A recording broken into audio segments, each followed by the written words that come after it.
You're listening to Civic Media. You can tune into any of our live shows on any radio station across the state with the Civic Media app. Find us in your phone's app store and listen anytime, anywhere.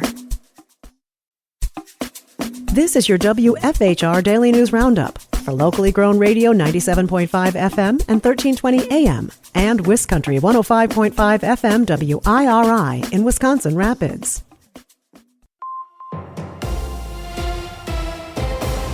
For Civic Media News, I'm Brittany Merlot. Summer air shows. They have different planes and different flying techniques. And one that seems to stand out from the rest, causing chatter and awe, are those certain planes that can fly upside down, straight up, and loop around to nearly the ground, called aerobatics. I always say it's the hardest thing that I have ever done, but anybody can do it. It's like anything. It just takes the right training. You know, it's not something that you want to go out and try by yourself. Even if you're already a licensed pilot, you know, you need proper training, professional training. That's Brittany Lincoln, a fourth-generation pilot who started flying just 8 years ago and got into aerobatic maneuvers 2 years later. And for those of you who have no idea what G's feel like, positive G's make you feel like you're pressed into your seat and it's a multiplier of your body weight. Your blood will flow. It actually comes out of your head and towards your legs. So there's breathing and straining maneuvers, like flexing some of your muscles to help prevent or minimize the blood flow out of your head to your feet. And negative G's are just the opposite, a feeling of being pushed out of your seat. Most people have no idea what that even feels like because roller coasters don't do it.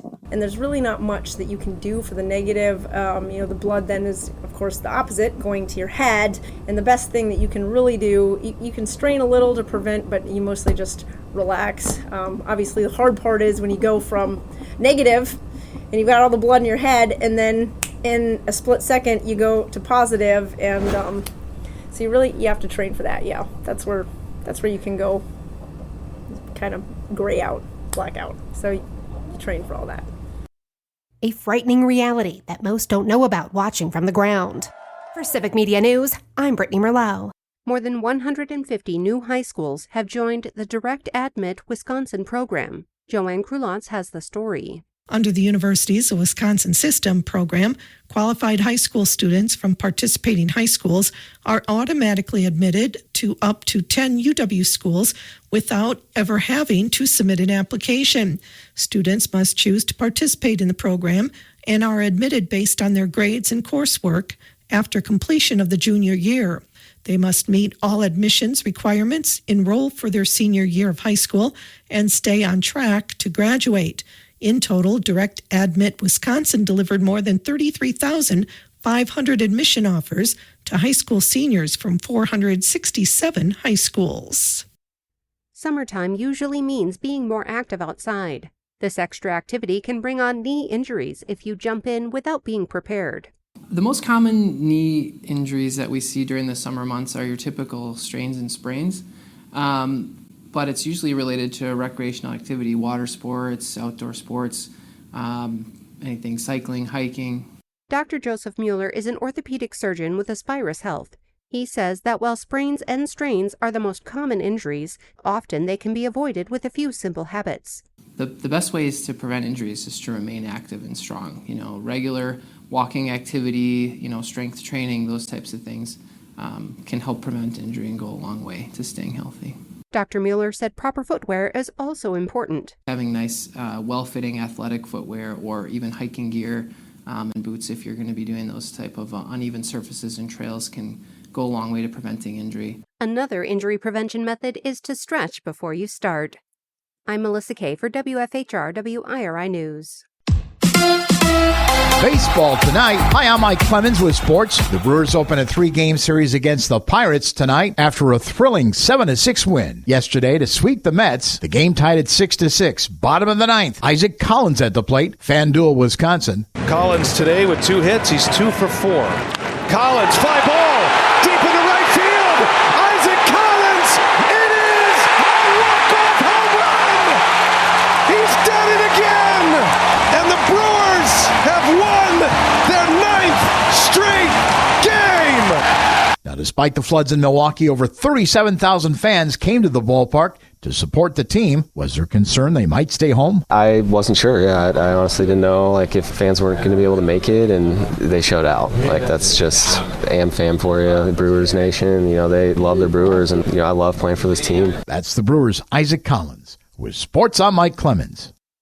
On your entertainment beat, I'm Pete Schwaba. Eddie Murphy has pretty much been an open book for most of his incredibly impressive career. He was a highly successful comedian, one of the most popular SNL actors ever, and has had a lengthy movie career packed with several blockbusters like Beverly Hills Cop and Trading Places. That did not stop him from pointing out some of the blemishes on his resume in a recent interview with Complex 360. Murphy had no problem discussing some of his clunkers, which included maybe what Murphy considers to be his biggest bomb, The Adventures of Pluto Nash. The sci-fi comedy came out in 2002 and is also one of the biggest flops of all time after bombing with critics and only making $7 million against a $100 million budget. 1998's Holy Man is also on his list and lost big bucks, but when asked about his critically panned comedy Norbit, where Murphy played several different characters, Murphy held his ground and said he loved the movie. More honesty like this, please. Love Eddie Murphy. The music industry is still mourning the loss of Ozzy Osbourne. Wife Sharon Osbourne has said there will be a biopic of the rocker's life. Before you get too excited and think it's going to be all sex, drugs, and rock and roll, the Osbournes say it will focus on their marriage.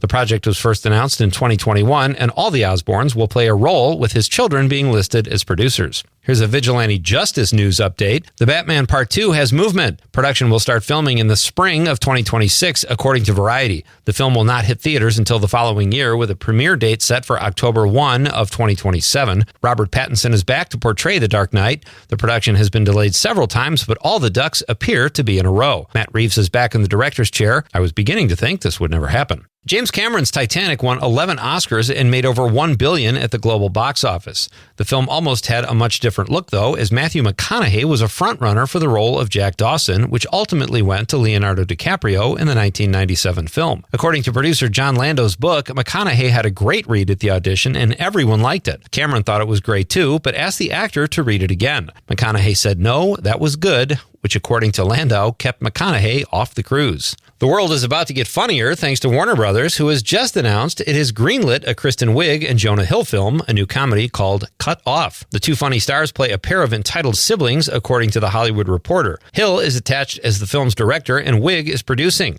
The film is set for release sometime in 2026. For more showbiz fun, tune in to Nightlight with me, Pete Schwaba, weeknights from 6 to 8 p.m. on the Civic Media Radio Network. Scattered showers and thunderstorms are possible today. Otherwise, it'll be partly cloudy with a high right around 82 this afternoon. Tonight, a few scattered thunderstorms will drop into the mid-60s. Tomorrow, scattered thunderstorms with a high right around 85. I'm meteorologist Sean Cable. Temperature now 67. That's your WFHR and WIRI Daily News Roundup from Civic Media. Subscribe to this podcast on Spotify, Apple, or wherever you find your podcasts. Find more news at WFHR.com or WisCountry, that's WIS Country.com. The national news cycle never stops, but it can be hard to find news about your local community. Civic Media is dedicated to providing quality local and state news coverage across Wisconsin. With the Civic Media app, you can get notifications about local stories that matter to you and your community. Find the free Civic Media app in your phone's app store and choose notifications from the menu to tell us what kind of news you want to hear about.